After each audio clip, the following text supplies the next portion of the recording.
Why do Zelda fans theorize about Zelda? The short answer is because it's fun, but the long answer is because we know the game developers leave clues within the game surrounding certain mysteries for us to find and piece together. Sometimes it's simple references that are fun to explore if you've played previous titles. A good example is the Forgotten Temple in Breath of the Wild. In the context of the game, it was a pilgrimage site to pay respects to the hero who had time and time again saved Hyrule from Ganondorf and the other evils that plagued the land. But even before that, it's likely that this was designed after Hylia's Temple or the Steel Temple from Skyward Sword. I say designed specifically because we did learn that the Temple of Time was built over the remains of the Sealed Temple after the battle with Demise. You can see the familiar markings on the walls, the matching columns, and even potentially the same Tree of Life growing from within. To draw another connection to Skyward Sword, the temple boasts a massive goddess statue, reminiscent of the one that fell from Skyloft all those years ago. It's not always references though, it can be actual series implications as well.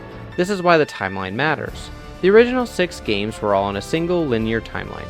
Zelda 1 followed by Zelda 2, these are preceded by A Link to the Past which explained Ganon's inception followed by Link's Awakening, and preceding these 2 games was Ocarina of Time followed by Majora's Mask. But then we later get Wind Waker. It details the story of Ocarina of Time but reveals the hero was never seen from again. How could this be?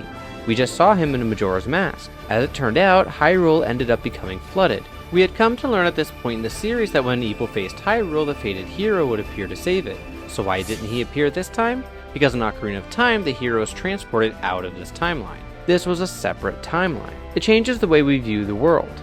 Hyrule. This is the same Hyrule we adventured in from Ocarina of Time, but now it's underwater.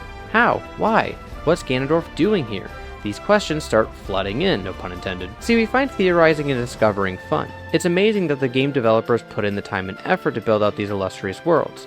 Many of us have grown up exploring these worlds. They mean something to us, and that is why we theorize about The Legend of Zelda. Subscribe for more Zelda.